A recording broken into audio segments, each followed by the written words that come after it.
മലയാളിയുടെ ഉപഭോഗ സംസ്കാരത്തിൽ പാലിനും മുട്ടയ്ക്കും മീനിനും പച്ചക്കറിക്കുമുള്ള പ്രാധാന്യം വളരെ വലുതാണ്. ഇതിൽ ഏറ്റവും പ്രാമുഖ്യം മത്സ്യത്തിനു തന്നെ എന്ന് കാണാം. തീൻമേശകളിൽ രുചിക്കൂട്ടുമായെത്തിയ കടൽ മീനുകൾക്കൊപ്പം ഉൾനാടൻ മത്സ്യ ഇനങ്ങളും മലയാളിക്കിന്ന് സ്വാദിഷ്ട വിഭവമായി മാറിക്കഴിഞ്ഞിരിക്കുന്നു.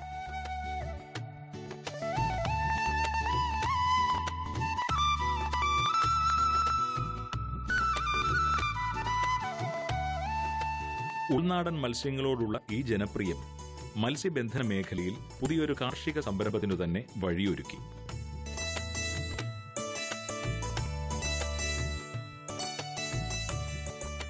ഇന്ന് നിരവധി കർഷകർ ഉൾനാടൻ മത്സ്യകൃഷി രംഗത്ത് വ്യാപൃതരാണ്. സംസ്ഥാന സർക്കാർ ഫിഷറീസ് വകുപ്പിന് കീഴിലെ മത്സ്യഫെഡിലൂടെ ഉൾനാടൻ മത്സ്യകൃഷി മേഖലയെ പ്രോത്സാഹിപ്പിക്കുന്നതിനായി മത്സ്യസമൃദ്ധി പോലുള്ള വിവിധ പദ്ധതികൾ ആവിഷ്കരിച്ച് നടപ്പാക്കി പോരുന്നു.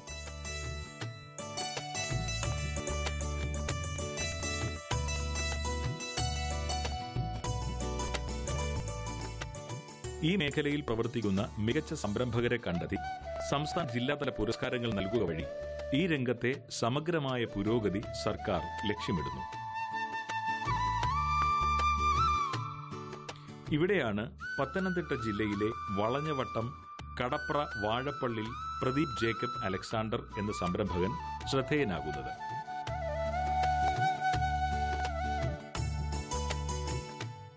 മത്സ്യകൃഷിയിലും പച്ചക്കറി കൃഷിയിലുമൊക്കെ വേറിട്ടൊരു രീതി സ്വീകരിച്ചു പോരുന്ന പ്രദീപ് ജേക്കബിനെ മികച്ച മത്സ്യകൃഷി സംരംഭകനുള്ള പ്രഥമ ജില്ലാതല മത്സ്യസമൃദ്ധി പുരസ്കാരമേകി സർക്കാർ ആദരിച്ചു. 17 വർഷത്തെ പ്രവാസ ജീവിതത്തിനു ശേഷം നാട്ടിലേക്കെത്തിയ പ്രദീപിന്റെ മനസ്സിൽ ഒരു കാർഷിക പാരമ്പര്യത്തിന്റെ ഉൾവിളിയുണ്ടായിരുന്നു.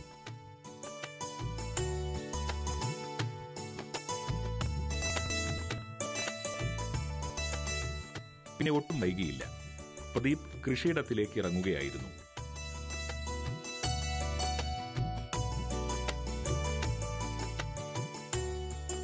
പിതാവിന്റെ പുരയിട കൃഷിയിലാണ് ആദ്യം ശ്രദ്ധിച്ചതെങ്കിലും പുരയിടത്തിലെ ഒരേക്കറോളം വരുന്ന വിസ്തൃതമായ മത്സ്യക്കുളത്തിന്റെ വിപുലീകരണത്തിനായിരുന്നു പ്രദീപ് പ്രാധാന്യം നൽകിയത്.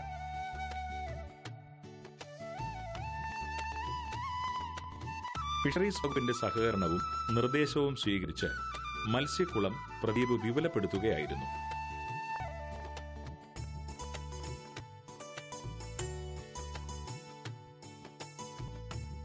രോഹുവും കട്ലയും കാർപ്പും സിലോപ്പിയയും റെഡ് ബിലിയുമൊക്കെ പ്രദീപിന്റെ മീൻകൂട്ടത്തിലേക്ക് അതിഥികളായെത്തി.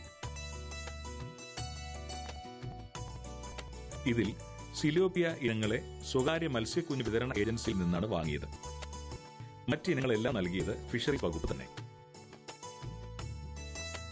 എൻ്റെ ഫാദറിൻ്റെ കാലത്ത് തുടങ്ങിയതാണ് ഈ മത്സ്യക്കുളം. അത് പിന്നെ പപ്പായ്ക്ക് വയ്യാതായി, ഹാർട്ടിന് പ്രോബ്ലം ഉണ്ടായിരുന്നു. അത് കഴിഞ്ഞ് പപ്പ ചെയ്യാതെ അങ്ങനെ കിടന്ന് ഞാൻ വെളിയിലുമായിരുന്നു.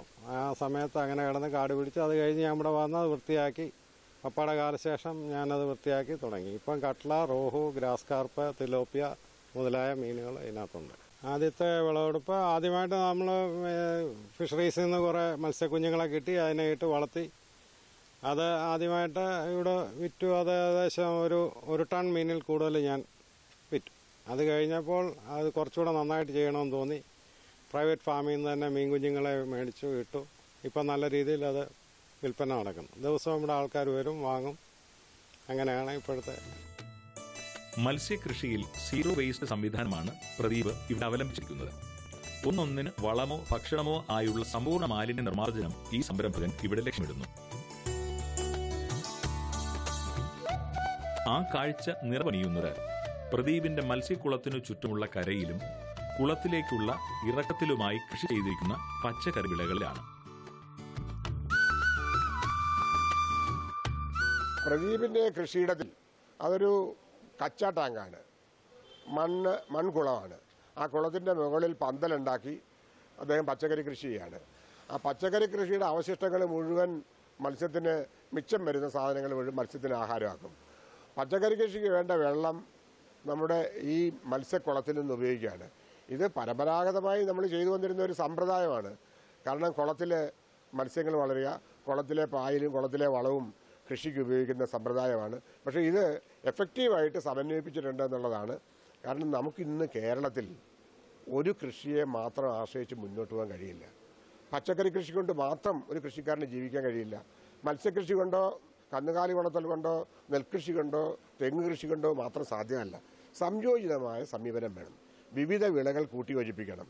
തമ്മിൽ യോജിക്കുന്ന വിളകൾ കൂട്ടിയോജിപ്പിച്ച് ഒന്നിൻ്റെ മാലിന്യം, ഒന്നിൻ്റെ അവശിഷ്ടം മറ്റൊന്നിന് വളമായി ചേരുന്ന രീതിയിൽ, മറ്റൊന്നുള്ളതിനുള്ള നിവേശമായി തീരുന്ന ഇൻപുട്ടായി മാറുന്ന രീതിയിലുള്ള കൃഷിരീതി വരണം. ചെറിയ കൃഷിയിടങ്ങൾ നമ്മുടെ പ്രശ്നമാണെന്ന് എത്രയോ കാലമായിട്ട് വിളിച്ചു പോകുന്നു. ചെറിയ കൃഷിയിടങ്ങൾ നമ്മുടെ ഒരു സാധ്യതയാണ്, നമ്മുടെ യാഥാർത്ഥ്യമാണ് എന്ന് മനസ്സിലാക്കിക്കൊണ്ട് ഇതിനെ ഏറ്റവും സമ്പന്നമാക്കാൻ, ഉൽപ്പാദനക്ഷമമാക്കാനുള്ള വഴി സംയോജിത കൃഷിയുടെ വഴിയാണ്. ഈ സംയോജിത കൃഷിക്ക് നമുക്ക് ഉപയോഗിക്കാനുള്ള ജൈവ വൈവിധ്യമാണ്, ജീവജാലങ്ങളാണ്. അത് ധാരാളം കേരളത്തിലുണ്ട്. ജൈവ വൈവിധ്യത്തിൻ്റെ നാടാണ്. ഈ ജൈവ വൈവിധ്യത്തെ മുഴുവൻ കൃഷിയിൽ കൂട്ടിയോജിപ്പിക്കുന്ന ബയോഡൈവേഴ്സിറ്റി ബേസ്ഡ് ഫാമിംഗ് എന്നുള്ള ഒരു കൺസെപ്റ്റിൻ്റെ കൊച്ചു കൊച്ചു പതിപ്പുകളാണ് നമ്മൾ ഈ വിവിധ കൃഷിയിടങ്ങളിൽ കണ്ടുകൊണ്ടിരിക്കുന്നത്. കുളത്തിന്റെ നീളമേറിയ പാർശ്വഭാഗം നിറയെ പയർ കൃഷിയാണ്.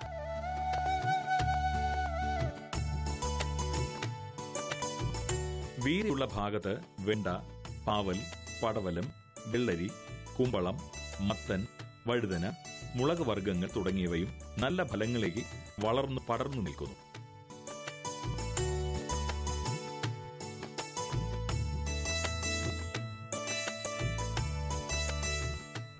കുളത്തിന്റെ മറ്റൊരു കര നിറയെ വാഴക്കൂട്ടമാണ്. എല്ലാ ഇനം വാഴകളും ഇതിൽപ്പെടുന്നു.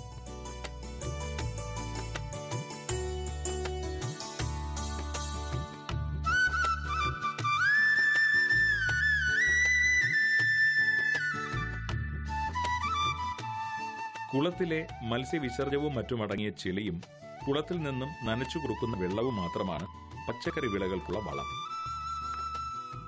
പച്ചക്കറി ഇനങ്ങളിൽ നിന്നും വീഴുന്ന ഇലകളും പഴുത്തു ചെയ്യുന്ന കായ്കളും മറ്റും കുളത്തിലെ മീനുകൾക്കും ആഹാരമാകുന്നു. മഴക്കാലത്ത് ഈ ബണ്ടയിൽ മേളിൽ ചെയ്യും. മഴക്കാലമല്ലാത്ത വേനൽക്കാലത്ത് നമ്മൾ പച്ചക്കറി ഈ താഴ്ച കുളത്തിൻ്റെ സൈഡിലായിട്ട് ചെയ്യും. അവിടെ പയറ്, പാവല്, പടവലം, കുക്കുമ്പർ, വെണ്ട, ചീര ഇതെല്ലാം അവിടെ വെക്കാറുണ്ട്. മെയിനായിട്ട് നെയ്ക്കുമ്പളം, വലിയ കുമ്പളം ഇതെല്ലാം ഉണ്ട്. എല്ലാം ഇപ്പം ജൈവ കൃഷിയാണ്. മീൻ കിടക്കുന്ന വെള്ളത്തിൽ നൈട്രജൻ്റെ അംശം കൂടുതലാണ്. പയറിന് ഏറ്റവും കൂടുതൽ ആവശ്യം നൈട്രജനാണ്. അതുകൊണ്ട് പയർ ഏറ്റവും നല്ല രീതിയിൽ ഇവിടെ ഉൽപ്പാദിപ്പിക്കുന്നുണ്ട്. ഈ വേനൽക്കാലത്ത് ഇപ്പം 1 ടണ്ണിൽ കൂടുതൽ പയർ ഞാനിവിടെ ഉൽപ്പാദിപ്പിച്ചു.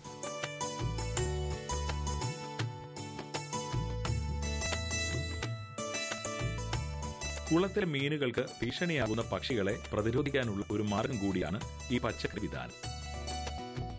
നീർക്കാക്കകളുടെയും പരുന്തുകളുടെയും മറ്റും ആക്രമണം ഉണ്ടാവുകയും അവയെ അകറ്റുവാൻ പ്ലാസ്റ്റിക് വലയിട്ടും മറ്റും കുളം സംരക്ഷിക്കുകയും ചെയ്തിരുന്നെങ്കിലും അതൊക്കെ പരാജയത്തിൽ കലാശിക്കുകയാണ് പ്രദീപിന്റെ ചിന്തയിൽ ഈ പച്ചക്കറി വല പ്രതിരോധം ഉടലെടുത്തത്.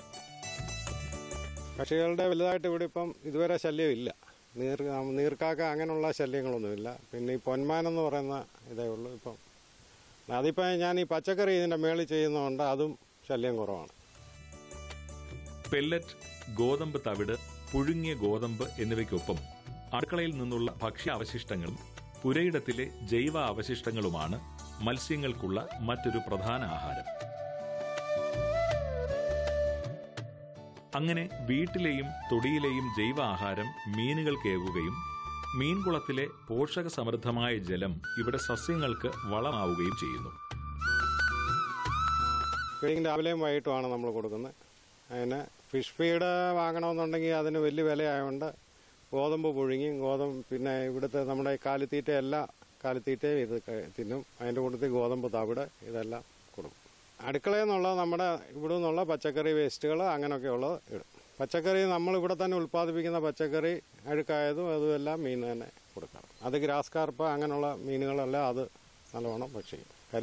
കരിമീനും ഉണ്ട്. 1 ഏക്കർ വരുന്ന മീൻകുളത്തിലെ ഏതാണ്ട് 50 മീറ്റർ വിസ്തൃതി വരുന്ന ഭാഗം മീൻ കുഞ്ഞുങ്ങളെ നിക്ഷേപിക്കാനായി തരംതിരിച്ചിരിക്കുന്നു. ഈ ചെറുകുളത്തിൽ മീൻ കുഞ്ഞുങ്ങൾ വളർന്ന് 1 മാസം കഴിയവെയാണ് വലിയ കുളത്തിലേക്ക് തുറന്നുവിടുക.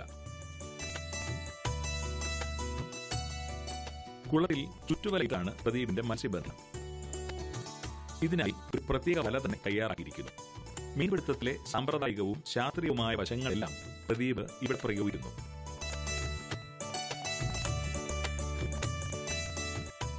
വിസ്തൃതമായ കുളമായതിനാൽ സഹായത്തിനായി മറ്റാളുകളുടെയും സാന്നിധ്യം വേണ്ടിവരും.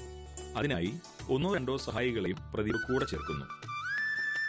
പ്രദീപിന്റെ എഞ്ചിനീയറിംഗ് വിദ്യാർത്ഥിയായ മകൻ രഞ്ജിത്തും ഇടവേളകളിൽ മത്സ്യബന്ധനത്തിനായി അച്ഛനെ സഹായിക്കാൻ എത്താറുണ്ട്. 2 ആൾ താഴ്ചയാണ് കുളത്തിന്റെ മധ്യഭാഗത്തുള്ളത്. അതുകൊണ്ട് തന്നെ ചുറ്റുവല കുളത്തിന്റെ പാർശ്വഭാഗങ്ങളിലൂടെ വിരിച്ച് ഇരുവശം ചേർത്ത് വലിച്ച് അടുപ്പിക്കുകയാണ് ചെയ്യുക.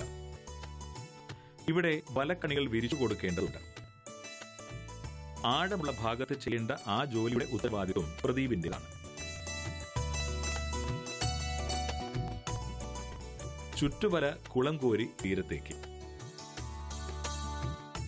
ജലനുര ഇളക്കി കരിമീനും സിലോപ്പിയയും റെഡ്ബില്ലും കാർപ്പും രോഹുവും കടലയുമൊക്കെ പിടഞ്ഞു ചാടുകയായി.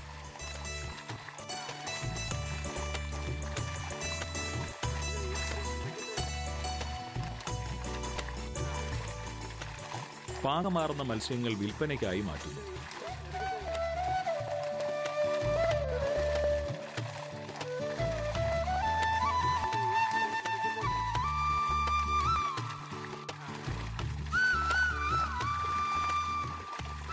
പാകമാകാത്തവയും പാകമായെങ്കിലും ആവശ്യക്കാരില്ലാത്തവയും വീണ്ടും കുളത്തിലേക്ക്.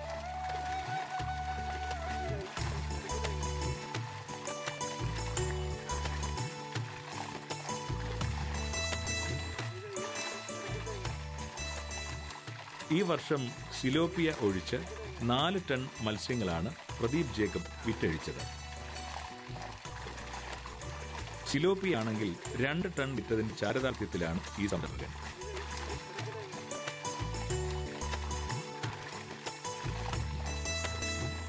നമ്മൾ സ്വന്തമായിട്ട് തന്നെ വല മേടിച്ച് ഞാനും ഇവിടെ എനിക്ക് 1-2 ആൾക്കാരുണ്ട്. അവരും പിന്നെ എൻ്റെ മോൻ, അവർ വന്നില്ലെങ്കിൽ എൻ്റെ മകനുണ്ട്. ഞങ്ങൾ തന്നെ ഇവിടെ ഇപ്പോൾ എന്നും ഏത് ആവശ്യക്കാർ വന്നാലും നമ്മളിവിടെ മീൻ പിടിച്ച് അന്നേരം കൊടുക്കും, ജീവനോടെ കൊടുക്കും. കഴിഞ്ഞ വർഷം 4 ടണ്ണിന് മേലിൽ മീനെ ഉൽപ്പാദിപ്പിച്ചിട്ടുണ്ട്. 4 ടൺ മീനോളം ഇവിടെ നമ്മൾ വളർത്തി എടുത്തിട്ടുണ്ട്. കട്ട്ള, റോഹു, ഗ്രാസ് കാർപ്പ് അങ്ങനെയുള്ള. മറ്റേ തിലോപ്പിയ ഒരു 2 ടണ്ണോളം തിലോപ്പിയ ഇവിടെ തന്നെ നമ്മൾ വളർത്തി കൊടുത്തു കഴിഞ്ഞു. ഈ കൊല്ലം അത് തിലോപ്പിയ കുറച്ചുകൂടെ കൂട്ടണമെന്നുണ്ട്. തിലോപ്പിയയ്ക്ക് ആവശ്യക്കാർ കൂടുതലുണ്ട്. പ്രദീപിന്റെ പച്ചക്കറി കൃഷിയിൽ ഭാര്യ ബിന്ദു സർവാത്മന കൂട്ടുചേരുന്നു.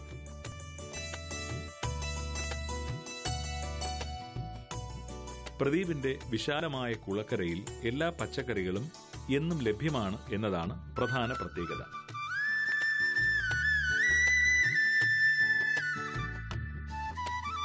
അതുകൊണ്ട് തന്നെ ഈ ജൈവ പച്ചക്കറി ഇനങ്ങൾ വാങ്ങാൻ എന്നും ആവശ്യക്കാരും ഇവിടെയേറെയാണ്. കഴിഞ്ഞ ഓണക്കാലം മുതൽ ഇതുവരെ ഏതാണ്ട് 25 ടണ്ണോളം പച്ചക്കറികൾ പ്രദീപ് വിറ്റഴിച്ചു എന്ന് കാണുമ്പോൾ ഒരു അധ്വാനത്തിന്റെ മഹിമയും ഒരു ഉപഭോഗ രീതിയിലെ മാറ്റവും നമുക്ക് അടുത്തറിയാനാകുന്നു. കടപ്ര പഞ്ചായത്ത് ഒരു കാർഷിക മേഖലയാണ്. നെല്ല്, പച്ചക്കറി, അതുപോലെ തന്നെ അതായത് ഈ കടപ്ര പഞ്ചായത്തിൽ 60ഓളം മത്സ്യകൃഷി കർഷകരുണ്ട്. ഇതിൻ്റെ ഒരു പ്രത്യേകത കടപ്ര പഞ്ചായത്തിൽ കൂടെ പമ്പയാറും മണിമലയാറും കടന്നു പോകുന്നുണ്ട്. ഈ നദി ഈ മേഖലയുടെ കൃഷിയെ വളരെയേറെ സഹായിക്കുന്നുണ്ട്. അതുകൊണ്ടാണ് ഇവിടെ ഈ മത്സ്യകൃഷി ഏറ്റവും കൂടുതൽ വിജയിക്കുന്നത്. ഈ പ്രദീപ് ജേക്കബ് എന്ന് പറയുന്ന കർഷകൻ പുള്ളി ഗൾഫിലായിരുന്നു. അതിനുശേഷം ഇവിടെ വന്ന് പുള്ളി കാർഷിക മേഖലയിൽ TV-യിലൊക്കെ കണ്ട പരിപാടികൾ പുള്ളി ആകർഷിക്കുകയും അതിൻ്റെ അടിസ്ഥാനത്തിൽ പുള്ളി ഇവിടെ വന്നിട്ട് 2.5 ഏക്കറോളം വരുന്ന സ്ഥലത്ത് ഉള്ള കുളം വൃത്തിയാക്കി മീൻ കൃഷി ആരംഭിക്കുകയായിരുന്നു.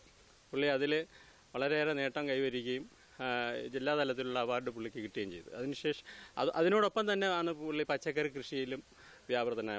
വാഴ, പച്ചക്കറി കൃഷിയിലും നല്ല രീതിയിലുള്ള കൃഷിയാണ്. അതുപോലെ നല്ല കപ്പ, പുതിയ ഇനം വെറൈറ്റിയുള്ള കപ്പ, ഇഞ്ചി കൃഷി, അതുപോലെ പച്ചക്കറിയിൽ പുള്ളി ഇപ്പം ചെയ്തുകൊണ്ടിരിക്കുന്നത് വെച്ചാൽ നെയ്ക്കുമ്പളം. അതാണ് 2 ലോഡോളം ഈ കഴിഞ്ഞ വർഷം 2 ലോഡ് പിന്നെ കുമ്പളം പുള്ളിക്ക് കയറ്റി അയക്കാൻ പറ്റി. അങ്ങനെ എന്തുകൊണ്ടും പുള്ളി നല്ലൊരു കർഷകനാണ്. കൃഷി ഭവനുമായിട്ട് നല്ല ബന്ധമുണ്ട്. കാർഷിക ആവശ്യത്തിന് വേണ്ടുന്ന എല്ലാ സഹായങ്ങളും കടപ്പുറ കൃഷിഭവനിൽ നിന്നും ചെയ്തു കൊടുക്കുന്നുണ്ട്. ഇദ്ദേഹത്തിന് ഈ മീനിൻ്റെ സെയിൽ തന്നെ പുള്ളിക്കാരൻ്റെ വീട്ടിൽ വന്നുകൊണ്ട് ആൾക്കാർ വന്ന് വാങ്ങിക്കുന്നുണ്ട്. 20-25 കിലോ ഒരു ദിവസം പുള്ളിക്ക് സെയിൽ നടക്കുന്നുണ്ട്. അതുകൊണ്ട് ഏറ്റവും കൂടുതൽ പയർ പുള്ളി ഉൽപ്പാദിപ്പിച്ചു. ഒരു ദിവസം 10 കിലോയിൽ കൂടുതൽ പയറായി BB7 ആയാലും അതുപോലെ തന്നെ വൈജയന്തി തുടങ്ങിയ പയറുകൾ പുതിയ ഇനം. അതുകൊണ്ട് തന്നെ NH 621 പറയുന്ന പുതിയ പയർ, ഇതെല്ലാം പുള്ളി ഇവിടെ നല്ല രീതിയിൽ, അതായത് ഈ ഫിഷിൻ്റെ മീൻകുളത്തിൻ്റെ സൈഡിൽ വെള്ളം ഇറങ്ങുന്ന സമയത്തും ചെയ്യുമ്പോൾ ആ മീനിൻ്റെ വേസ്റ്റൊക്കെ അടിഞ്ഞുണ്ടാകുന്ന ആ എക്കൽ മണ്ണ് അത് കൃഷിക്ക് കൂടുതലായിട്ട് പ്രയോജനം ചെയ്യുന്നുണ്ട്. അതുകൊണ്ടാണ് ഇത്രയും കൂടുതൽ ഈൽഡ് പുള്ളിക്ക് കിട്ടുന്നത്. 1.5 പതിറ്റാണ്ടിലേറെ നീണ്ട അറബ് നാട്ടിലെ സേവനത്തിൽ നിന്ന് ലഭിച്ചതിലേറെയുള്ള വരുമാനം തന്റെ കൃഷിയിലൂടെ സമ്പാദിക്കാനാകുന്നു എന്ന് പ്രദീപ് ജേക്കബ് പറയുമ്പോൾ ആ കാർഷിക സൗന്ദര്യം ഈ കുളത്തിൽ നീന്തുന്ന മത്സ്യങ്ങൾ കാണാം.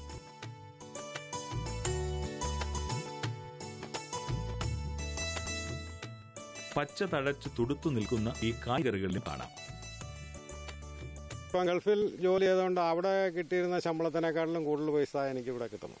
മറ്റുള്ളവർ ഇപ്പം പുറത്ത് ജോലി ചെയ്ത് ജോലി നഷ്ടപ്പെട്ടൊക്കെ ഒരുപാട് പേര് ചെറുപ്പക്കാർ വരുന്നുണ്ട്. എല്ലാവർക്കും ഇത് മാതൃകയാക്കാം. പാട്ടത്തിനാണെങ്കിലും സ്വന്തമായിട്ടാണെങ്കിലും അധ്വാനിക്കാൻ തയ്യാറാണെന്നുണ്ടെങ്കിൽ നമുക്ക് സുഖമായിട്ട് ഇവിടെ കഴിയും. കടപ്ര വാഴപ്പള്ളിയിലെ പ്രദീപ് ജേക്കബ് അലക്സാണ്ടർ വേറിട്ട തന്റെ കാർഷിക രീതിയുമായി കാർഷിക കേരളത്തിൽ ഒരിടം നേടുമ്പോൾ നമുക്ക് അഭിമാനിക്കാം. കൃഷിയോടുള്ള ആ പ്രതിബദ്ധതയെപ്പറ്റി നമുക്ക് ചിന്തിക്കാം. നമ്മൾ അറിഞ്ഞോ അറിയാതെയോ മറക്കാൻ ശ്രമിക്കുന്ന നമ്മുടെ കാർഷിക പാരമ്പര്യത്തെപ്പറ്റി. അതെ, അതുതന്നെയാണ് ഈ മധ്യ തിരുവിതാംകൂർ കർഷകന് നമ്മോട് പറയാനുള്ളത്.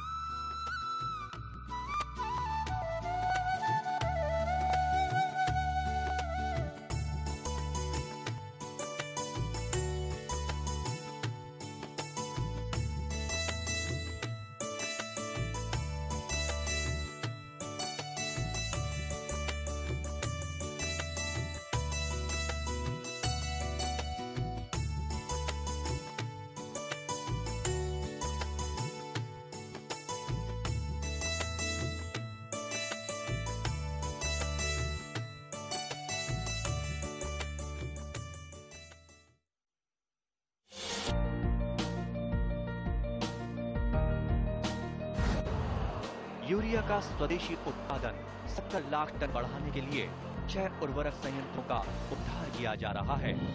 FCIL के गोरखपुर, सिंदरी, तलचर और रामागुंडम संयंत्र, HFCL की बरौनी इकाई और BVFCL की नामरू फोर्थ। सोने पर सुहागा ये है कि देश में अब बनेगा सिर्फ नीम लेपित यूरिया, क्योंकि इससे होगा किसानों का फायदा ही फायदा। अनाज का उत्पादन 10% तक बढ़ेगा। बढ़ेगी 10 से 15% नाइट्रोजन क्षमता।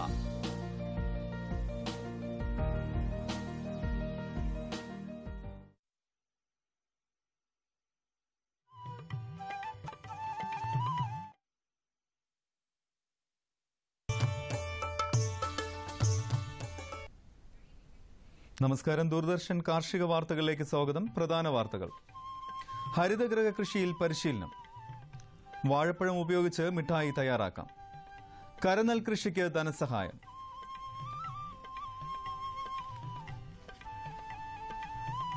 വിശദമായ വാർത്തകളിലേക്ക്. കേരള അഗ്രികൾച്ചർ യൂണിവേഴ്സിറ്റിയുടെ കീഴിലുള്ള ഇൻസ്ട്രക്ഷൻ ഫാമിൽ ഹരിതഗൃഹ കൃഷിയിൽ 3 ദിവസത്തെ പരിശീലനം സംഘടിപ്പിക്കുന്നു. ഈ മാസം 21 മുതൽ 23 വരെയുള്ള തീയതികളിൽ hi-tech research and training unit hall instruction farm വെള്ളാനിക്കരയിൽ വെച്ച് നടത്തുന്നതാണ്.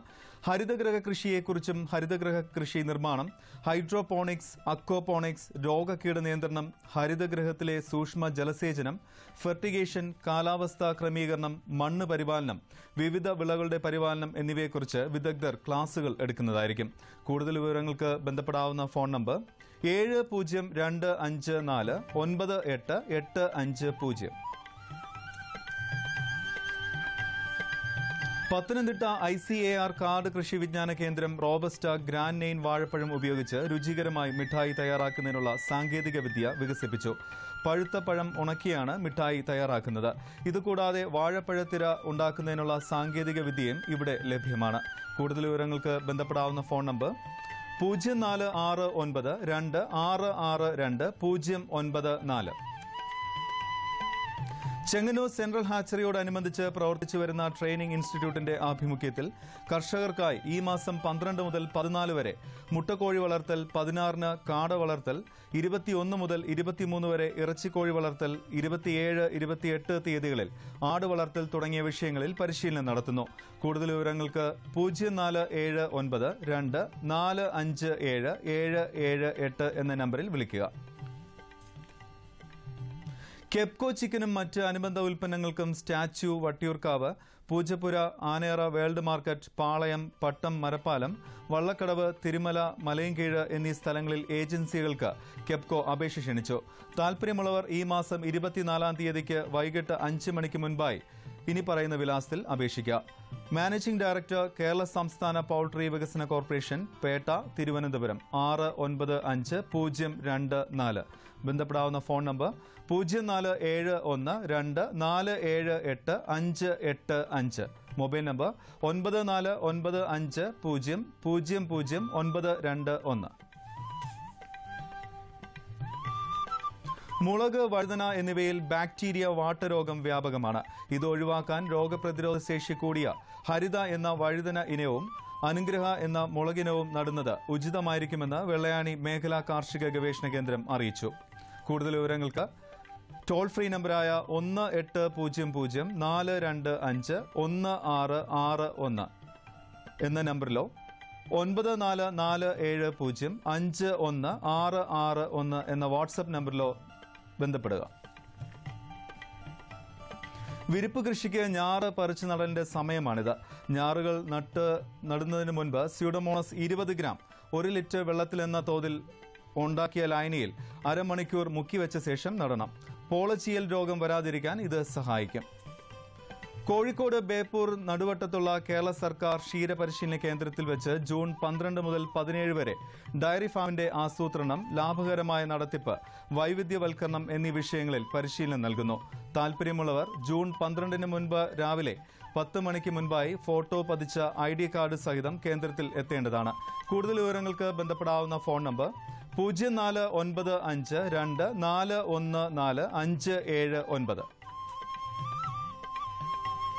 ഫാം ഇൻഫർമേഷൻ ബ്യൂറോ പ്രസിദ്ധീകരണമായ കേരള കർഷകൻ സൈബർ ക്യാമ്പയിനിന്റെ ഭാഗമായി ഓൺലൈനായി വരിക്കാരെ ചേർക്കുന്നു. പ്രതിവർഷം 100 രൂപയും 15 വർഷത്തേക്ക് 1000 രൂപയുമാണ് വരിസംഖ്യാ നിരക്ക്. ഓൺലൈനായി വരിസംഖ്യ അടയ്ക്കാൻ ഇനി പറയുന്ന വെബ്സൈറ്റ് സന്ദർശിക്കുക: www.fibkerala.gov.in. റബ്ബറിന്റെ നടിയിലും പരിപാലനവുമായി ബന്ധപ്പെട്ട വിവരങ്ങൾക്ക് റബ്ബർ ബോർഡിന്റെ കോൾ സെന്ററിൽ വിളിക്കാം. പ്രവൃത്തി ദിവസങ്ങളിൽ രാവിലെ 9:30 മുതൽ വൈകിട്ട് 5:30 വരെ കോൾ സെന്റർ പ്രവർത്തിക്കും. തിരുവനന്തപുരം ജില്ലയിലെ കുറ്റിച്ചൽ കൃഷിഭവൻ പരിധിയിലെ കർഷകർക്ക് കരനെൽ കൃഷി ചെയ്യുന്നതിന് വിത്തും ധനസഹായവും നൽകും. കൂടാതെ പുതുതായി കുരുമുളക് കൃഷി ചെയ്യുന്നവർക്ക് കുരുമുളക് വള്ളി സൗജന്യമായി നൽകും. പ്രസ്തുത പദ്ധതികൾ നടപ്പിലാക്കുവാൻ താൽപര്യമുള്ള കർഷകർ കരമടച്ച രസീത്, ബാങ്ക് പാസ്ബുക്കിന്റെ പകർപ്പ്, ആധാർ കാർഡിന്റെ പകർപ്പ് എന്നിവ സഹിതം നിശ്ചിത ഫോറത്തിലുള്ള അപേക്ഷ ഈ മാസം 9 തീയതിക്ക് മുൻപായി കുറ്റിച്ചൽ കൃഷിഭവനിൽ നൽകേണ്ടതുണ്ടെന്ന് കൃഷി ഓഫീസർ അറിയിച്ചു. തിരുവനന്തപുരം കുടപ്പനക്കുന്ന് മൃഗസംരക്ഷണ പരിശീലന കേന്ദ്രത്തിൽ ഈ മാസം 8-ന്, അതായത് നാളെ, കാട വളർത്തലിലും 13 മുതൽ 15 വരെ ഇറച്ചിക്കോഴി വളർത്തൽ, 19 മുതൽ 20 വരെ ആട് വളർത്തൽ, 22 മുതൽ 23 വരെ വീട്ടുവളപ്പിലെ കോഴി വളർത്തൽ എന്നിവയിൽ പരിശീലനം നൽകുന്നു. ബന്ധപ്പെടാവുന്ന ഫോൺ നമ്പർ 047127329118. കമ്പോള നിലവാരം. വെളിച്ചെണ്ണ കൊച്ചി ക്വിന്റലിന് 12,800 രൂപ, കോഴിക്കോട് 14,500, തൃശൂർ 12,700. കൊപ്ര കൊച്ചി 8,610 രൂപ, കോഴിക്കോട് 9,200 രൂപ, തൃശൂർ 8,560. കുരുമുളക് അൺഗാർബിൾഡ് 50,600, കുരുമുളക് ഗാർബിൾഡ് 52,600. ചുക്ക് മീഡിയം 9,750. ചുക്ക് ബെസ്റ്റ് 11,750, മഞ്ഞൾ സേലം 8,400, മഞ്ഞൾ ഈറോഡിൽ 8,700 രൂപ. അടയ്ക്ക പഴയത് 20,000 രൂപ മുതൽ 21,000 രൂപ വരെ. കൊച്ചി റബ്ബർ RSS 5ാം ഗ്രേഡ് 11,700 രൂപ. റബ്ബർ RSS 4ാം ഗ്രേഡ് 11,900 രൂപ. Kottayam rubber RSS 5ാം grade 11,700, rubber RSS 4ാം grade 12,000 രൂപ. കമ്പോള നിലവാരം കൊച്ചിയിൽ വെളിച്ചെണ്ണ ക്വിന്റലിന് 12,800 രൂപ, കൊപ്ര 8,610, പിണ്ണാക്ക് എക്സ്പെല് 2,200 രൂപ, പിണ്ണാക്ക് റോട്ടറി 2,500 രൂപ, കുരുമുളക് അൺഗാർബിൾഡ് 50,600 രൂപ, കുരുമുളക് ഗാർബിൾഡ് 52,600, ചുക്ക് മീഡിയം 9,750, ചുക്ക് ബെസ്റ്റ് 11,750, മഞ്ഞൾ നാടൻ 11,500 രൂപ. അടയ്ക്ക പുതിയത് 20,000 രൂപ മുതൽ 21,000 രൂപ വരെ. ജാതിക്ക തൊണ്ടൻ കിലോഗ്രാമിന് 150 മുതൽ 170 വരെ. ജാതിക്ക തൊണ്ടില്ലാത്തത് 300 മുതൽ 340 രൂപ വരെ. ജാതിപത്രി 450 മുതൽ 550 രൂപ വരെ. ഗ്രാമ്പു 670 രൂപ. റബ്ബർ RSS 5ാം ഗ്രേഡ് 11,700 രൂപ, റബ്ബർ RSS 4ാം ഗ്രേഡ് 11,900, ഒട്ടുപാൽ 7,600, ലാറ്റക്സ് 8,500 രൂപ. കമ്പോള അവലോകനം.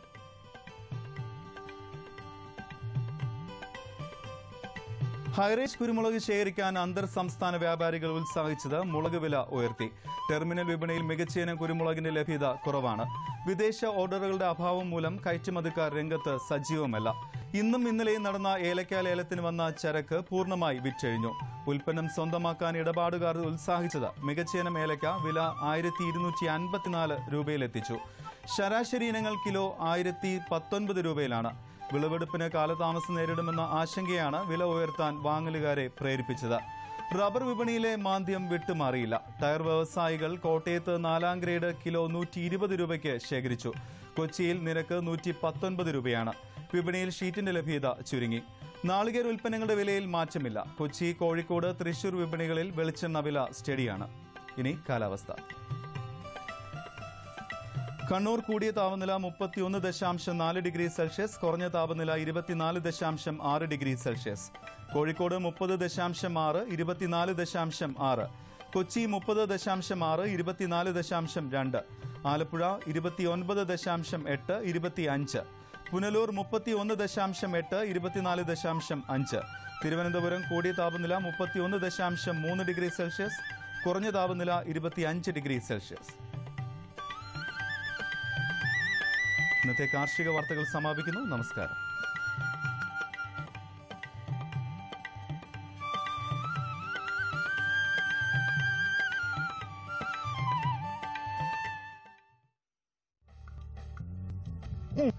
കൂടാനിൽ മസാല കൂടുതലാ. എത്ര തവണ പറഞ്ഞിട്ടുണ്ട്, ആവശ്യം എത്രയോ അത്രേ ഇടാവൂന്നു. അല്ലേ, എനിക്ക് വല്ലപ്പോഴും പിടിക്കുന്നതാ. നിങ്ങളോ എപ്പോഴും പാടത്തെ കടയിൽ കണ്ട കീടനാശിനി ഇടുന്നു. അതെന്തിനാ?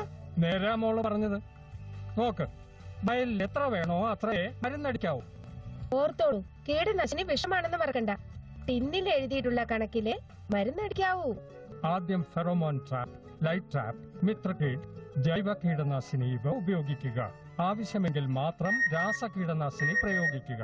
രാവിലെ അല്ലെങ്കിൽ വൈകിട്ട് കയ്യുറ, മോസ്ക്, നീളൻ കൈയുള്ള ഉടുപ്പിവ ധരിച്ച് മരുന്നടിക്കുക. കാറ്റിന് ഒപ്പിച്ച് മരുന്നടിക്കുമ്പോൾ പിന്നിലായി നിൽക്കുക. മരുന്നിന്റെ ടിൻ, തളിക്കൽ യന്ത്രം ഇവ സുരക്ഷിത സ്ഥാനത്ത് സൂക്ഷിക്കുക. എന്താ ഇപ്പൊ വല്ലതും മനസ്സിലായോ? ഓ, മനസ്സിലായി എന്റെ പൊന്നെ. ഇനി പറ്റില്ല അബദ്ധം. ഇവള് നിന്നെ കുടിപ്പിച്ചില്ലേ വെള്ളം?